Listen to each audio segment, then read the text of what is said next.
ఓం శ్రీగురుభ్యో నమః. హరి ఓం. జ్ఞానాన్వా గణపతిం హవామహే గవిం కవీనాముపమస్త్రవస్తం జ్యేష్ఠరాజం బ్రహ్మణాం బ్రహ్మణస్పదానస్సృణ్వన్నోతివిశ్చేదసాదనం ప్రణో దేవీ సరస్వదేవాజేభిర్వాజినీవతి ధీనామ విద్యవతు శ్రీమహాసరస్వత్యై నమః. శ్రీగురుభ్యో నమః. హరి ఓం. గురవే సర్వలోకానాం భిషజే భవరోగిణాం నటేతర్విద్యానాం దక్షిణామూర్తయే నమః. జ్ఞానానందమయం దేవ నిర్మలస్ఫటికాకృతిం ఆధారం సర్వవిద్యానాం హయగ్రీవాస్మహే.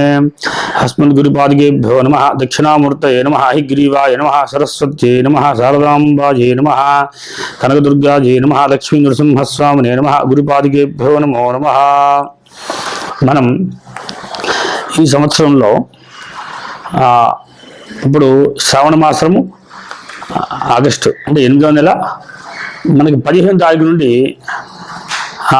సెప్టెంబర్ వరకు 15వ తారీఖు వరకు కూడా ఈ మాసంలో ఈ 12 రాశి వారికి ఎలా ఉండబోతుందో మనం వివరంగా తెలుసుకుందాం. జై గురుదేవదత్త. మనం తదుపరి కన్యా రాశిని తెలుసుకుందాం. అసలు కన్యలో ఉన్న స్పెషల్ ఏంటంటే చాలా పద్ధతిని కోరుకుంటారు వీళ్ళు. కన్యా రాశి వాళ్ళు వీళ్ళతో అసలు మీరు ఒక క్షణం కూడా కలిసి ఉండలేరు. ఎవరు కన్యా రాశి వాళ్ళతో ఎవరితో కూడా మీరు కలిసి ప్రయాణం చేయడం చాలా ఇంపాసిబుల్ అనమాట.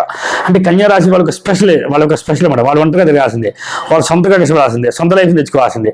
వీళ్ళు ఒకరిని ఎప్పుడు కమాండ్ చేసే విధానం ఉంటారు తప్ప ఒకరి కింద పని చేసేదానికి వెళ్ళినా వాళ్ళు కూడా కమాండ్ చేస్తారు వీళ్ళు. అంటే వీళ్ళు ఎంత పర్ఫెక్ట్ వ్యక్తులు అనమాట. అంటే వీళ్ళు పర్ఫెక్ట్ వ్యక్తులని కాదు, వీళ్ళు ఎప్పుడు సిస్టమేటిక్గా ఉంటారని కాదు, వీళ్ళు రాంగ్ పనులు చేస్తూనే ఉంటారు. కానీ ఎదుటి వ్యక్తిలో ఉన్న లోపాలు మాత్రం వీళ్ళు బాగా చూడగలుగుతారు. అందువల్ల వీళ్ళు ఎక్కువ ఎవరు ఇంట్రెస్ట్ చూపించారు అనమాట. ఏ ప్రోగ్రామ్ కానీ, ఏ పనిలో కానీ, ఎటువంటి ఉద్యోగంలో కానీ కన్యా రాశి వాళ్ళతో చేయడం చాలా తక్కువ మంది ఉంటారు అనమాట. కన్యా రాశి దగ్గర పోవడానికి ప్రయత్నిస్తారు. వీళ్ళందరూ ఎంతో దూరంగా ఉండాలి, వద్దులే మనకి ఎందుకు అన్నట్టుగానే ఉంటారు అనమాట.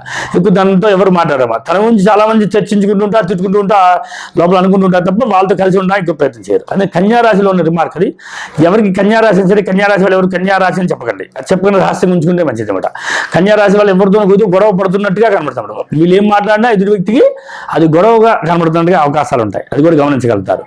కన్యా రాశి వారు, ఈ రాశి వారికి ఈ నెలంతా కూడా వీళ్ళు రవి అలానే శుక్రుడు బుధుడు కూడా వీళ్ళలో ఉండటం వల్ల వీళ్ళకి ఖర్చు అనేది కూడా చాలా విపరీతంగా ఉంటుందని తెలుసుకోవచ్చు. ధనాధిపతి ప్లస్ వ్యయాధిపతి ఇద్దరు కూడా, ఈ లగ్నాధిపతి ఇద్దరు కూడా కలిసి వీళ్ళలో ఉండడం, రవితో కలిసి ఉండడం కనుక దీని మూలకంగా ధనం ఖర్చు పెట్టాలంటే కొంచెం ఆవేశపూర్వకంగాను, లేదంటే అనాలోచితంగా కానీ, లేదు కనుక ఏదన్నా సమస్యాత్మకంగా ధనం ఖర్చు పెట్టడం కానీ ఇవాళ డిస్టర్బ్ అంతా నడుస్తుండమాట. అనేక రకమైన విచిత్రాలతో ధనాన్ని వృధా చేయాల్సి వస్తుందో గమనించవచ్చు. కన్యా రాశి వారికి ధనాధిపతి వీళ్ళలో ఉన్నారు కనుక శుక్రుడికి ప్లస్ బుధుడికి చదువుకుంటే సేఫ్ జోన్లో ఉంటారు లెక్క. అదే పొరపాటు కన్యా రాశి కానీ కన్యా లగ్నంగానే ఏంటి దాంట్లో బుధుడు ఉన్నట్టు కనుక అసలు వాళ్ళతో మీరు మాట్లాడడానికి ప్రయత్నం చేయకపోతే మంచిది. మీరు గెలవడానికి అవకాశాలు లేవు. అందరి ముందు మిమ్మల్ని అవమానించిన ఆశ్చర్యపోకల. కన్యా రాశి వాళ్ళ కమాండ్ అంత ఫోర్గా ఉంటుంది. అంటే వాళ్ళు ఆలోచన చాలా ఎదుటి వ్యక్తిని అవమానించడానికి ఎక్కువ అవకాశాలు తీసుకుంటారు, గమనించవచ్చు.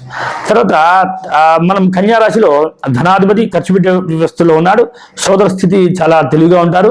తర్వాత మాతృస్థితి చాలా మంచి తల్లి, మహాతల్లి వస్తుంది. తల్లి చాలా గొప్పదై ఉన్నదిగా భావన చేసుకోవచ్చు. తల్లి చాలా విధేయురాలు, భగవద్భక్తి గలది, ప్రేమగా ఉండే లక్షణాలు ఉంటాయి అన్నమాట తల్లికి. అదొకటి కాకుండా వీరు ఈ కన్యా రాశి వారికి ఈ మాసంలో, శ్రావణ మాసంలో, ఈ ఆగస్టు మాసంలో జాగ్రత్త పడించాల్సిన విషయం ఏంటంటే బుధుడికి శుక్రుడు చదువుకుంటేనే సేఫ్గా ఉన్నట్టు లెక్క. మీరు లేదంటే ధనాదాయం పెద్దగా కనబడదు, ఇబ్బంది పడుతూ ఉంటారు అన్నమాట. తర్వాత ఈ కన్యా రాశి వారికి సంతానము, వీరు చాలా కష్టపడితే కానీ సంతానం కలుగుతుంటారు వీళ్ళకి, కన్యా రాశి వారికి. అదే కన్యా లగ్నం వారికి కూడా. ఎందుకంటే ఒక సంతానం కలిగినా వాళ్ళు వీళ్ళతో అనుకూల స్థితి లేకపోవడం కూడా ఆశ్చర్యపోకర్లేదు అని గ్రహించవచ్చు. తర్వాత శత్రుస్థానము, వీళ్ళు చాలా తెలివిగా ఉంటారు అన్నమాట. శత్రువులు మీకు అసలు గ్రహించలేరు అంటగా ఉంటారు వీళ్ళు కన్యా రాశి వాళ్ళకి. అలాగే సప్తమం వచ్చేసరికి, భార్య వచ్చేసరికి మహాతల్లి, వీళ్ళు మోక్షాన్ని పొందడానికి పుట్టిన వాళ్ళుగా ఉంటారు అన్నమాట. వాళ్ళు జ్ఞానవంతులుగా ఉంటారు. వాళ్ళు ఎక్కువ అంటే భగవత్ సంబంధమైన ఆలోచనలో ఉండడానికి కూడా లక్ష్యాలు ఉంటాయి. ఈ కన్యా రాశి వాళ్ళు అసలు ఈ జన్మతో ఒక సందర్భంలో ఇంకొక జన్మ ఎత్తాలి, ఎందుకంటే ఏదో పుణ్యం మనం అందరూ చుట్టుకుంటూ ఉంటారు కనుక ఈ పాప ప్రభావం పోయి ఇంకొక జన్మ ఎత్తాల్సి వస్తుంది కూడా అవకాశాలు ఉంటాయి అన్నమాట. అంటే కన్యా రాశి వారు నిరంతరం కూడా ఏదో భగవంతుని స్మరిస్తూ ఉండడం మంచిది. ఈ పాప ప్రభావం తగ్గిపోతూ ఉండదు అన్నమాట. మనకి అయితే సప్తమంలో రాహు ఉంటాడు కనుక భార్యాభర్తలు ఒక సిచ్యువేషన్ చాలా బాగుంటుందని తెలుసుకోవచ్చు. మీరు కన్యారాశి వాళ్ళకి వాళ్ళలో ఒక అండర్స్టాండింగ్ నడిచిపోతారు జీవితం. అయితే ఎక్కువ రుణాన్ని చేస్తుంటారు వీళ్ళు ఎప్పుడు కూడా ధనం నల్లుంటే ధనం ఉండకపోవడం వల్ల అప్పు చేయాల్సి వస్తుంది, ధనాన్ని ఎత్తుకోవాల్సి వస్తుంది కూడా కన్యారాశి వాళ్ళకి.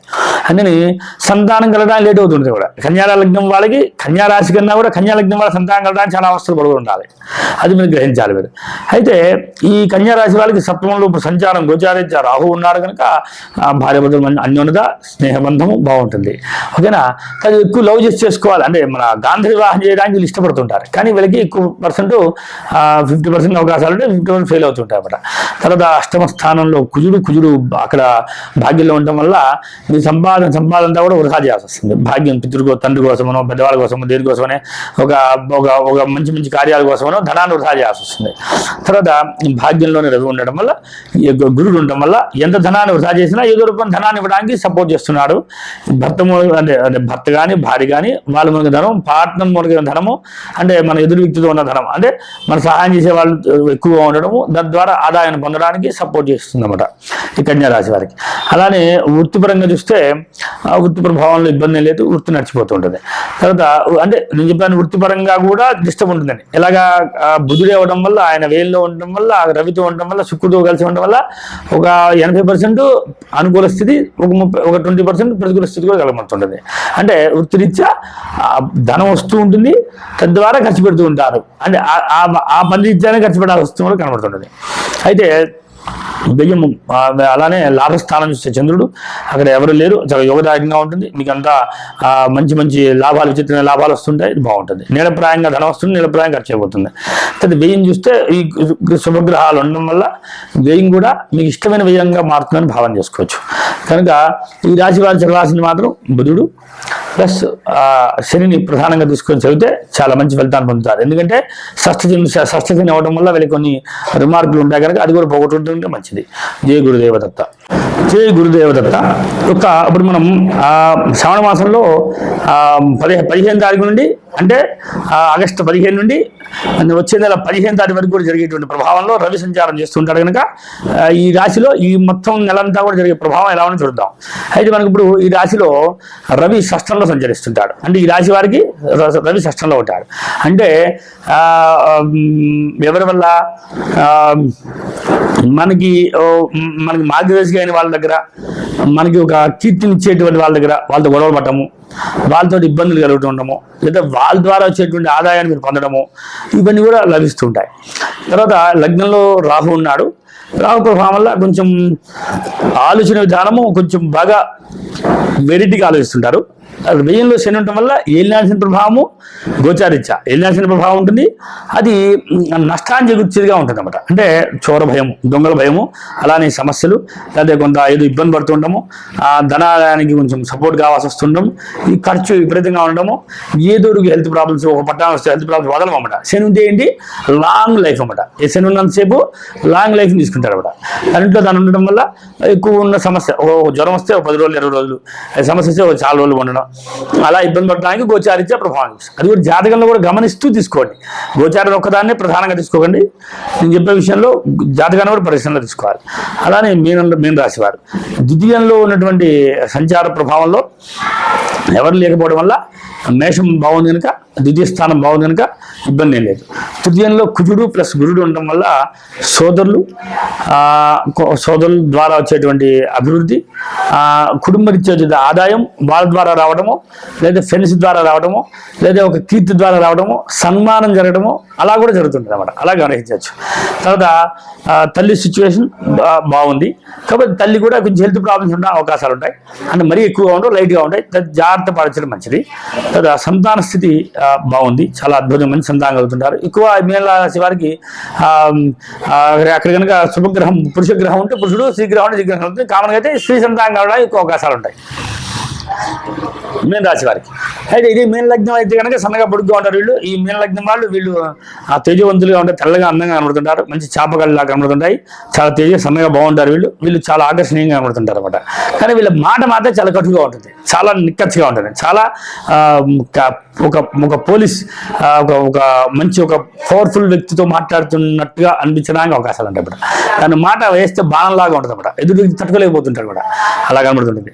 కదా సోదర స్థానం బాగుంది కదా, చతుర్థ మాతృం బాగుంది, తల్లి సిచ్యువేషన్ బాగుంటుంది.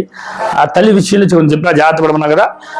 అలా పంచమ స్థితి బాగుంది. షష్ఠంలో వచ్చేటికి ఎక్కువ గ్రహాలు ఉన్నాయని చెప్పాం కదా, అంటే భారీ రీత్యా అప్పు చేయాల్సి వస్తుంది, పాఠ రీత్యా అప్పు చేయాల్సి వస్తుంది, కొంత జాగ్రత్త చూడాలి. తర్వాత సహషష్టంలో రవి ఉన్నాడు, మంచిది. షష్టంతో రవితో పాటు కొంచెం శుక్రుడు కూడా ఉన్నాడు, అంటే అష్టమాధిపతి కూడా ఉండడం వల్ల ఈ యొక్క సమస్యలు స్త్రీలకైతే కనుక కింద భాగం నుండి ఉదరం నుండి కింద భాగం వచ్చే సమస్యలన్నీ కూడా వస్తుంటాయని ఈ రాశి వారికి ఈ నెలలో ఉండే అవకాశాలు ఉంటాయి, జాగ్రత్త పడాలి.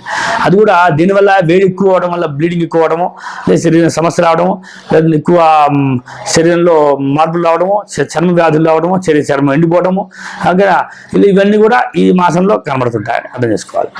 తర్వాత సప్తమంలో బుధుడు ఎవరు లేరు కనుక వీరికి భార్య కూడా చాలా చాలా కరెక్ట్గా ఉంటుంది, చాలా పద్ధతిగా పెరుగుతుంది, చాలా మంచి భార్య లభిస్తుందని తెలుసుకోవచ్చు. తర్వాత అష్టమము శుక్రుడు అవడం వల్ల అష్టమాధిపతి అష్టంలో ఉండడం వల్ల సమస్యలు చెప్పుకున్నాం కనుక ఇది నడిచిపోతుంది.